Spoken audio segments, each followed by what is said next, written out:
Okay, so we have our completed, well, most of the stitching is done. We still have one line of stitching to do. And now you've got a choice, because we have these flappy bits on the top, and these are the flappy bits that will form our frame channel. So you can either fold your flappy bits, that sounds awful, doesn't it?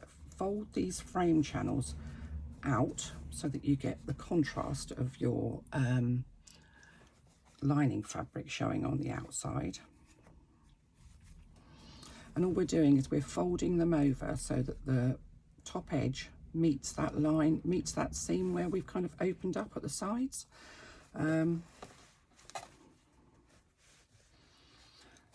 So you could fold it that way so that you get a little bit of your lining showing on the outside, or if you prefer to have all of your lining inside, you can fold it inwards. Now what I am going to do is I am going to fold it inwards, is I am actually going to change my bobbin thread and my thread, because I do not want white stitching on the outside of my pouch. So I'm just going to change my bobbin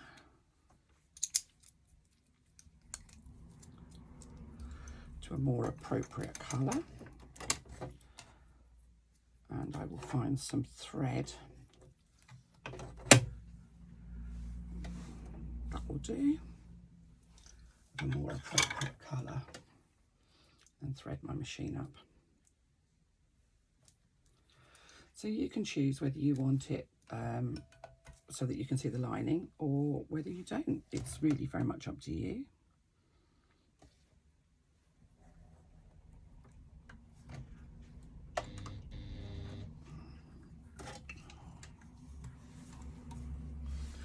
And I think I'm going to have mine so that I can't see the lining. So I'm going to fold that lining over, so fold that top flap over so that it just matches up there. Now, if you want to, you can do just a little bit of top stitching along there just to hold that edge nicely. It's up to you. I sometimes do, sometimes don't. But you're folding it over so that it matches, it meets that join. And you're going to do exactly the same on the other side. Now, if you don't do it far enough, your frame will not fit. And I'm just going to stitch the first line of stitching now. I'm going to do a line of stitching that's 1/8 of an inch away from the edge, the very edge of that. So I'm just going to move my clips so that they're not in the way.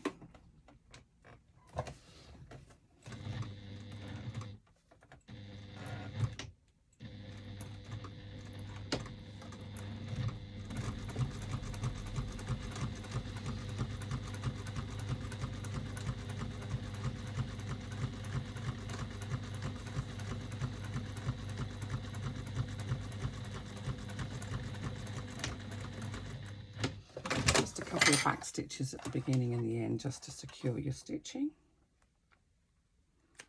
If you prefer, you can leave long threads, and you can bury your threads if it's very much up to you. For little projects like this, I don't do it, if I'm honest, because why would you? It seems like a pointless exercise. So having created one of my frame channels, I'm now going to fold the other side down. Again, making sure that it butts up to that sort of join that we had.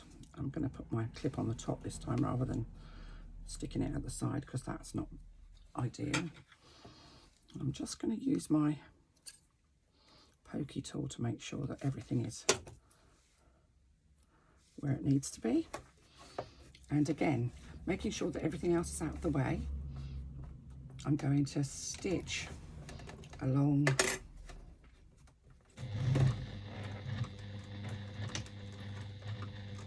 the edge. Now, this can be a little bit bulky, so you may well need a slightly bigger needle. I have a 14 in here. and my machine goes through easily enough. If you're using slightly thicker fabric, you may find that you need to go for a slightly bigger needle. Let's get rid of my thread ends.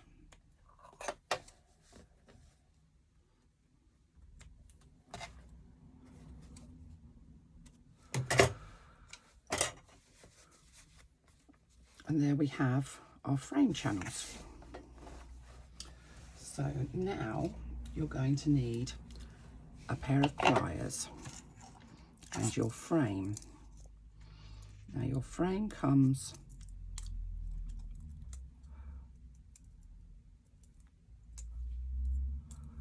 should come apart.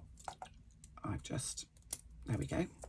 So you'll have two of the little pins which will be in the envelope if you had them from me, and your frame will have on one end will have a little tiny extra bit. Now some people say it's easier to thread them in one at a time. I personally find it's easier to thread them in together. So I put both ends into each of the frame channels, put them in, and then push them through. When you get to the point where the hinges are, sometimes they get caught because it gets quite tight at the end there. So you can just manipulate that through and you'll find that it pokes out the other end. Now you may need to pucker the fabric on your frame channels just to be able to get access to that hinge. And what you need to do is make sure that this little bit here, so the piece on the it's just got a central piece, fits nicely inside the two edge bits, and you can do that quite easily. Once you've got them all sort of fitted together, you should be able to slot that pin into the hole, and that will secure your frame together at this end. Now this little extra bit needs to be pushed down, and that's where your pliers come into play. I'm trying to do this so you can see it, and I'm not actually having a lot of success there. So you need to use your pliers to just close that little door, which will stop that pin coming out again.